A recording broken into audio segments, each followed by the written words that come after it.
Hey everyone, this is Elenbaas from Nightlight Astrology. Happy Monday, everybody. Today we're going to take a look at the astrology of the week ahead, including a big full moon in the sign of Gemini with its ruler Mercury turning direct in Sagittarius after 3 weeks or so of retrograde. We're also looking at a Venus-Mars opposition that is coming through this week with Venus in Aquarius and Mars now retrograde in the sign of Leo. I'm also going to be taking a look at the connection between Aquarius and aliens a little bit more in depth. I've gotten a lot of good questions about that since November's webinar that I did. So we'll be talking about that. I'll also be a guest on Lori Lothian's channel later in the week, talking about the same thing. So that ought to be fun. I want to point you to a few events happening and then the Kickstarter update that I'll give you for the day. Take you over to nightlightastrology.com. That's our website. There are a couple of events coming up that you may enjoy. One is if you're in the Minneapolis area on December 21st, we have a solstice gathering. It's free to attend, just RSVP under the in-person events page under the events tab on the website. We're going to get together and have some time for community, reflection, centering, a little bit of movement, just a good time to gather on a ritual evening like the solstice. So that's one thing. The other thing, if you go to events, click on live talks. This week, I'm giving a talk on the sixth house, the house of slavery, sickness, sacrifice, and service. Why was this house called the house of bad fortune and the joy of Mars? Sounds kind of grim, but actually there's a lot to the sixth house that is really, really important and a lot that's really enlightening about the sixth house when we dive into it a little bit deeper. It's not nearly as bad as people think it is, but we're going to kind of unpack some of the ancient roots of this house, its meaning, and how we might utilize it with a little bit more a little bit more of an enlightened perspective, especially with difficult houses. I think that's important to do. So when you register, you get the link to attend live this Thursday night, 7 to 9 p.m. Eastern. If you can't make it, you get the recording link and you can watch the replay. So those are the things coming up. Now I'm going to point you over to the Kickstarter campaign. The campaign is trying to rally the support of 1,937 backers donating to support our channel for all the free content I create in the year ahead. Right now, we have about 335 backers. You can find the link to the Kickstarter campaign in the description of this video, in the comment section of this video, or head over to the website and just click the 2025 Kickstarter tab. When you get over to the Kickstarter campaign, you'll see something like this on the right-hand side of the screen. There are tiers of rewards available. So I want to emphasize, though, that when we need still 1,602 backers by January 1st, we're about 70 backers behind last year's pace right now. So I'm trying to ring the bell and be like, we got to go, we got to go. Trying to keep that pace is an important thing every year, kind of coming into December, seeing where we're at. We're doing well so far, but we really do need the support of quite a few more backers before the end of the year. A $5 donation, a $10 donation, a $20 donation is as good as someone buying a class pass to us, because that number, the total number of backers at all different donation levels, really does add up and helps us reach our goal. And we know that people are coming from different situations. We value all donations whatsoever. So there will be an explanation of the different rewards that we offer at the end of today's video. You can tune into that and hear me explain the different classes that we offer major discounts to. If you want to study at Nightlight and come into our community of astrological education, we have 4 years worth of curriculum. All of those programs are greatly discounted through the Kickstarter. We also have little gifts like the Astrology of 25 calendar. We have the Astrology of 2025 talk that I give, where I'm not releasing that anywhere else. Probably the best deal that we have are your year ahead horoscopes, where you get all 12 whole sign house sun and rising horoscopes for the year ahead for 2025. And you get all those videos. They're all 30 to 45 minutes each. So you're getting about 8 hours worth of horoscopes for the year ahead. So those are some good deals you can pick up, and I'll tell you more about the programs you can pick up at the end. Yeah, if you enjoy the channel, if you get something good out of a video, if at any point during the year you go, that video really changed my life, or that talk really helped me learn something brand new about astrology, or you tune in regularly as a part of your spiritual practice or your relationship to astrology, and there's something of value that you get from this channel, please consider supporting us. Every day I like to share something that I bake into the content purposefully. Today, I just want to mention something that I try my best to emulate, which is intellectual humility.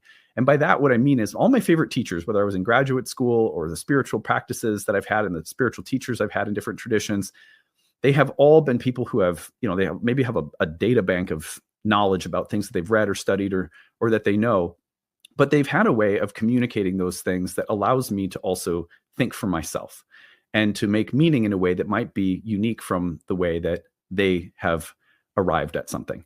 So the way that I create content daily, I'm always trying to make sure that I communicate what I think, what I feel, and making it clear that these are my thoughts and feelings. And I hope you will take this and do something with it that's useful for you. If you value that kind of space, then you may consider supporting the channel. Okay, well, on that note, we will now take a look at the astrology of the week ahead. All right, let's go ahead and get into it. We're taking a look at all of the major transits of the week. I'm going to run through each of the transits first, and then I will break down each of the transits individually. I'll also give you a little sense of what other content is coming this week. It's not a super busy week astrologically, so I'm throwing in a couple of things that I think will be fun to look at that are not connected to some of the transits this week. I'll tell you about that in a second. Anyway, so let me pull up the real-time clock. Here we go. And let's start with December 12th. So the beginning of the week here on Monday, not a lot going on. We're going to speed things up to Thursday of this week. That's when we have a pretty spicy transit. We have Venus opposing Mars. Now, I'll break this down in a minute, but the opposition between Venus and Mars will perfect at about 5 a.m. Central Time, about 6 Eastern. I guess that would be probably about 3 Pacific, something like that. But that transit comes through this Thursday where Venus in Aquarius will be opposing Mars retrograde in Leo. You can expect that that one will probably pack a punch. So big transit right there. That's probably the transit of the week. And I suspect that we will spend probably a day or two in coverage of this one. I have one day planned, possibly a second. We'll see how it goes. On the 13th, the very next day, a lot of the transits come at the end of this week. Then we're going to see just a very brief little sextile between Venus and Mercury. Now, I think this is interesting since Mercury is reaching its station point. So we have a Mercury that's turning direct essentially this week, just 2 days later, right as it contacts Venus through a sextile. Now, Venus and Mercury, because they travel so close to the sun, are often not aspecting one another in a sextile. They'll often be in the same sign, right? So having them 2 signs apart and making a little sextile as Mercury stations to turn direct feels like a nice little auspicious transit. I'll tell you about that. We won't be doing any content on that one. I have some other things planned this week, so I'll cover that right now so you can be aware of it in this video. We're also going to spend some time on the full moon.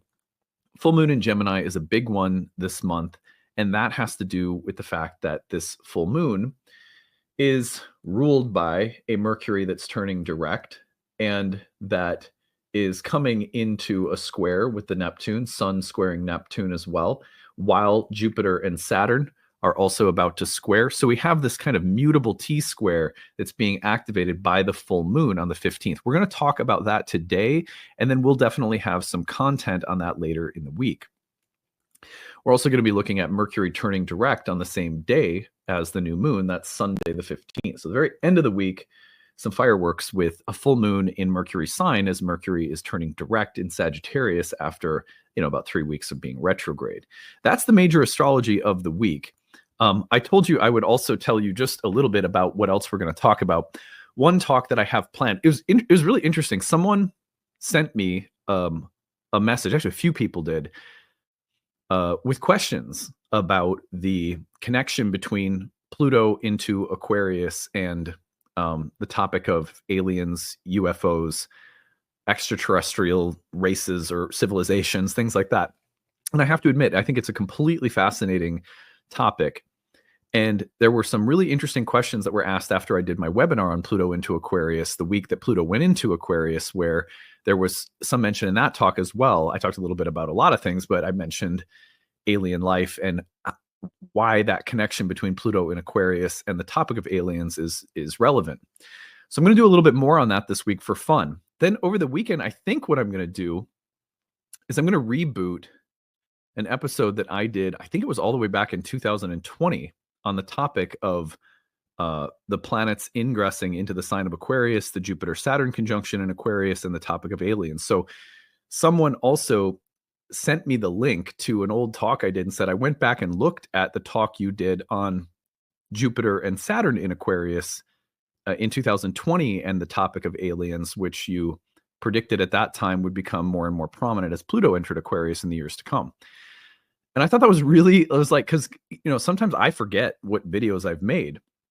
And I thought that was a really interesting one. So I think I'm going to reboot that on over the weekend so that everyone can see it again. I'll do a replay episode, and I'm probably going to make a little introduction and make a few comments on what I think has aged well with that video, or why I think it's still relevant for us to look at that video now with respect to the topic of Pluto and aliens and the question of alien life, and why it might be a really important one for this 20-year stretch. What are the implications of discovering alien life or being in contact with alien life while Pluto is in Aquarius? What would that mean for us? So I'm going to explore that from a kind of spiritual, philosophical perspective this week. And then I'll probably reboot that old episode for fun over the weekend. Also, obviously, drumming up some support for the Kickstarter over the weekend is important, because sometimes the backers die down a little bit over the weekends. We got to try to keep the pace going as best we can. So a little bonus content. I'm also doing a live stream this week. So lots of good content to come. Now let's take a look at each of the transits. Let's start with Venus opposite Mars. Now, there's going to be a lot more to say about this. So remember, we're just doing a little preview for now, because this really will be the topic of the week in many ways. But this transit is going to come through on Thursday, December 12th. So the first part of the week is a little quiet, which is why we'll fill it with things like aliens. and then we'll be moving right into this territory by Wednesday and probably Thursday as well. So you can see that Venus is opposing Mars on Thursday here from Aquarius to Leo. We did some horoscopes recently on the oppositions between Venus and Mars, Venus-Pluto, Mars-Pluto, across the Aquarius-Leo axis that I thought were pretty helpful. So you could always go back and look at those. I think those would be helpful horoscopes to revisit for right now. And those were, I think, a week or two ago that I did those. Anyhow, so maybe it was last week, I think. Venus is the goddess of love, harmony, beauty, sensuality, happiness, enjoyment, pleasure. When life feels like it is a smooth, easy, enjoyable ride, or when good things happen that you go, wow, I wasn't expecting that. That was unexpected good fortune, an unexpected bump or lift in your mood or attitude. That's Venus, the goddess of good fortune, the goddess of good luck, you might even call it in the ancient world. Like just when something happens to cross your path that is good or meaningful or beneficial. Also the ability to harmonize with anyone or anything, to find flow, to find things that are enjoyable, pleasant, sensual. So opposite that, of course, natural opposite is Mars, the god of war, the god of struggle, the god of strife. If you want to build a house, you're going to have to do things like cut and saw and hammer and pound and work and strain your muscles, your body. You're going to have to lift things, probably work under the sun. It's going to be a labor. These are Mars-like qualities. Mars was the god of misfortune, but we have to understand what that meant. Broadly speaking, the god of misfortune would mean the world where there is pain and work and difficulty and obstacles and the need for exertion or assertion or effort. Where there's effort, there's a push. That's part of life too. It's not really bad. It's just the friction that is part of creation.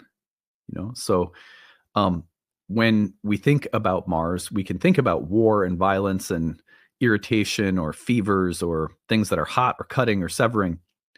We can also think about things that require effort and work and struggle and sacrifice. Mars also connected to people who will die for a cause, people who will fight for something they believe in, people who will advocate, protect, guardian, defend.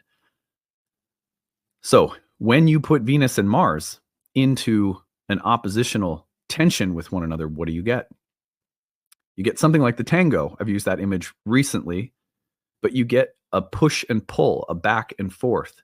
You get things that are seeking harmony, resolution, peace, ease, and at the same time are requiring effort and struggle. Okay, so which one is going to win out? Is this going to be a struggle, or are we going to find harmony and peace here? It's like two people getting together in an argument, and one says, look, I just want to make peace, and the other one says, I just want to win. Mars is retrograde, which means that we may have a Mars that is more willing to compromise, or that is compromised and less willing or able to fight. There may be some need for Mars to surrender its will, its ego, its pride, its grand, its grand sense of self, very Mars and Leo, because some greater social need is requiring that we lay down some degree of our self-interest. So it's lay your sword down. The Mars-Venus opposition can also be just flat out about struggles between men and women, or partners, or friends, or coworkers. Power struggles, power dynamics where there are different or conflicting visions of who is right, who should lead, who gets what, how peace or harmony or flow, what does fairness look like? These kinds of dynamics are also not surprising when Venus and Mars oppose one another. Now, Venus is coming off the conjunction to Pluto, so she's going through, having just gone through a very powerful moment of transformation, and immediately hits this space of conflict or compromise, or the feeling that she doesn't have everything she needs and requires something. And then how willing is Mars to give or aid in the need that Venus has? She's emerging from a transformative healing crisis, let's say, with Pluto, and then immediately running into opposition from Mars. What could that look like? On the other hand, Venus could be emboldened and empowered from the contact with Pluto and is now requiring something of Mars. And Mars in the retrograde position may be more willing to give it. But let's watch for these tensions, creative tensions, sexual tensions, relational tensions, conflicts of value, the need for compromise, creative solutions to power struggles. These are the kinds of things coming through Thursday of this week. We're going to spend some more time with that as the week goes on. Now, the next day, we have this nice, brief little transit between Mercury, who is now basically stationing, and Venus. I like this because, of course, Mercury, you may notice, is reaching backward toward a trine with Mars. Could Mercury be mediating the conflict between Venus and Mars, providing some kind of interesting solution? Maybe there'll be a trickster or a mercurial figure, a piece of news or information, a way of communicating something that brings some peace to the situation the next day when Mercury and Venus contact. Because one of the things that Mercury and Venus also bring together in their contact is enjoyable, easy, pleasing speech, harmonious words, music, singing, songwriting, poetry, literature, acting, all of those Venus-Mercury dynamics in sextile that can be lovely to listen to see enacted by creative people or speakers or communicators. There's something here that suggests a willingness to find creative solutions or compromise, or to speak articulately, passionately, carefully, diplomatically, right in the wake of a little power struggle between Venus and Mars. So I like that aspect for that reason. Also, just lucky, fun, upbeat. If you find yourself in a good mood, or just your thoughts are flowing and happy and smooth, that would be very Mercury Venus. So watch for that transit coming through on Friday, kind of smoothing things over a little bit. And then we get into Saturday and Sunday, where the full moon is starting to form. And on the 15th, Mercury will be direct. Now, we're going to spend some time with this one toward the end of the week as well. But let us just take a look at this. Whoops. Go back. Here we go. Oh, no. Where am I? Oh, one more. There we go. All right. So you'll see the full moon forming here, Gemini and Sag. And we have that Mercury-Jupiter dynamic present in the full moon. Sun in the sign of Jupiter, moon in the sign of Mercury. Mercury's turning direct with the mutual reception by detriment and opposition to Jupiter that will now start forming again through direct movement.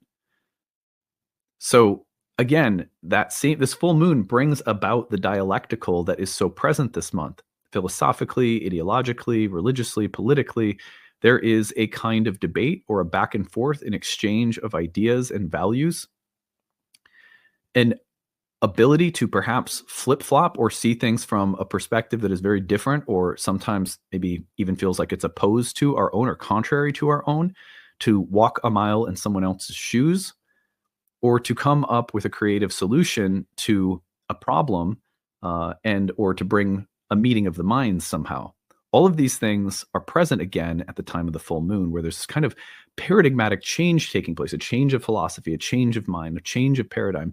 Deep structures are changing because of experiences that are leading to wisdom, the evolution of our understanding, maturity, spiritual growth.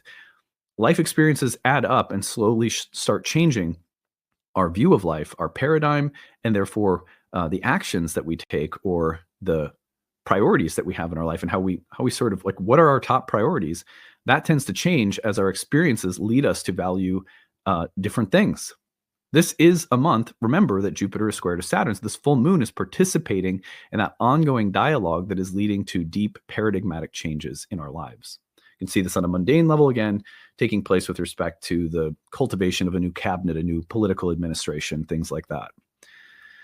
So, busy week. Most of it comes from the 12th to the 15th. That's Thursday through Sunday. So tomorrow I will be filling a little bit of time with some talk on aliens. I think that'll be fun. We're going to look at Pluto and Aquarius and the topic of aliens. I have a little bonus material for you over the weekend if I can figure out, just make sure I have the original video so we can republish it, all of that good stuff. I'll take you back to some coverage that I had of the topic of Aquarius and aliens back around the Jupiter-Saturn conjunction at 0 Aquarius, where Pluto is now. So it was really fun. I thank you to, I can't remember the name of the viewer who referred me to that old video from my archives. They're saying I rewatched it, and it was really cool to hear you imagining what kinds of things might be coming up around aliens when Pluto finally entered Aquarius and covered the same degree as the Jupiter-Saturn conjunction. Now here we are. Sometimes it's fun to look back at stuff like that. So I'll probably throw that in as a bonus episode over the weekend. All right. Well, again, we need a lot of help still to get to the goal for our Kickstarter this year. We need well over 1,000 backers still. I think it's probably the time I'm recording this. Well, you'll know because of my little intro videos that I'm tagging on. But we have a long way to go. We need a lot of help. Every donation counts. $5, $1, $10, $15. Stick around, because after I sign off, you can learn all about the rewards that are available when you support the channel, including our best sales on all of our online courses and programs, certification courses. So if you want to take advantage of the Kickstarter on that level, that's definitely our best sale of the year. So check that out, and we will see you again tomorrow. Bye. Hey everyone, thanks for sticking around. I'm going to tell you about the different rewards that we offer when you donate and support our channel in the year ahead. So you'll find a link to the Kickstarter in the description of this video, in the comments section of this video, as well as on our website, nightlightastrology.com. If you head over there, you'll see at the top of the page there is a menu item that says Kickstarter 2025. You can click on that and be taken over to the Kickstarter campaign page.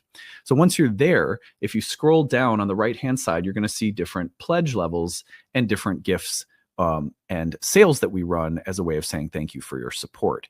So among those, our most popular offering by far are the major discounts that we offer on our training programs.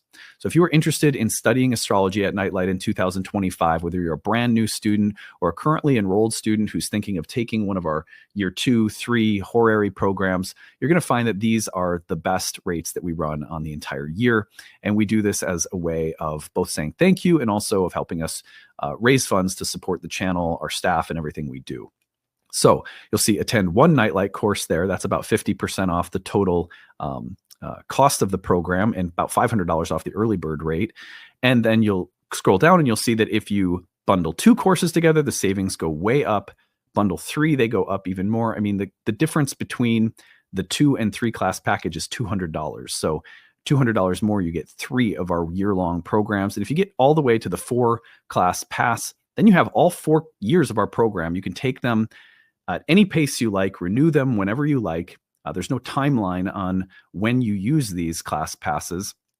And you will have all 4 years of content at about 75% off each of the programs individually when you get that bundle. So those are our best savings for sure. Highly recommend those. If you have any questions about our courses or programs, email us info@nightlightastrology.com or look at the website under the classes page, courses page. You'll find information about each of the individual courses we offer. And then if you scroll up, you're going to find some of our other programs that are greatly discounted. Ashley's Herbal Foundations apprenticeship course, which many people are interested in who come through our Moon Circle that Ashley and I lead each month. You scroll up, you're going to find our masterclass series for 2025, greatly discounted, as well as our Roots and Spheres Moon Circle, greatly discounted. There's hundreds of dollars of savings in each of those. So we really try to make sure that the Kickstarter acts as a good flash sale for all of our programs. You'll then find some really nice prices on previous archives, archive talks, like our 2024 archive masterclass bundle, which is about 30 hours worth of content on specialized topics in astrology. You can see the topics listed in each of the bundles as you scroll through. 2023's masterclass bundle, huge savings on those and a lot of really great content. You'll see a few reading options as you continue to go from the bottom to the top. You'll see the 2025 year ahead mini reading. There's only 30 of these. These are individualized birth chart readings that I do, looking at the most significant transit in your birth chart for 2025. I record those personally. You'll then see that there is an Ask 3 Horary Questions option where you can get 3 horary questions to redeem whenever you'd like within the year ahead. Those are kind of yes, no predictive questions. Will I get the job? Will we get together? Things like that. Then you'll see the Astrology for Complete Beginners course is also discounted through the Kickstarter. This is a great 10 hours worth of content for people who are brand new to astrology, so whether that's you or maybe a gift for somebody else. And then you're going to see some individual master classes that are greatly discounted from the past year. So all of 2024's masterclass series are the archives of which 8 to 10 hours each are on sale. And then scroll up a little bit more and you'll see one of our most popular offerings, which are the year ahead horoscope readings. These year ahead horoscope readings include 30 to 45 minutes of a breakdown of all the major transits of the year ahead for each sun and rising signs. You get all of them with this package, which is a great deal. It's like 10 hours worth of content, 8, 9, 10 hours, somewhere in there. I haven't finished recording all of them yet. So as of the time I'm recording this, I'm anticipating it'll land around 10 hours. But yeah, anyway, so you scroll up, you'll see those horoscope videos will all be delivered to you right around January 1st when the Kickstarter ends. Scroll up a little bit more, you'll find The Oracle Speaks, which is my book, and this is being released chapter by chapter. It is a book about the inner experience of learning to speak with oracles, and it is being released chapter by chapter in both text and audiobook form, so you can listen along to my new book. And that takes us up to the Astrology of 2025 video. This, for your donation at the $50 level, gives you an exclusive talk breaking down all of the major astrological transits of 2025. I look in depth at some of the biggest things happening in the year ahead and break them down in advance. And that's the only place I release that video or that take on the whole year ahead. Finally, at the very top, the most basic level of donation, you'll see the Astrology of 2025 calendar. This is a PDF calendar we design and make that allows you to track and move along with the astrology as the year unfolds. This is also great if you want to track what we're going to be talking about week by week on my channel. You'll get a glimpse at the biggest transits of each day and month and week. And that will give you some sense of where we're heading with our coverage of the astrology on the channel as the year unfolds. So again, any questions about any of the rewards that you see, email us info@nightlightastrology. Link is in the description, comments, or on the website, nightlightastrology.com. Help us get to 1,937 backers by January 1st. We deeply appreciate your contribution. We try to make sure we have some really special rewards to say thank you when you contribute. All right, take it easy. Bye.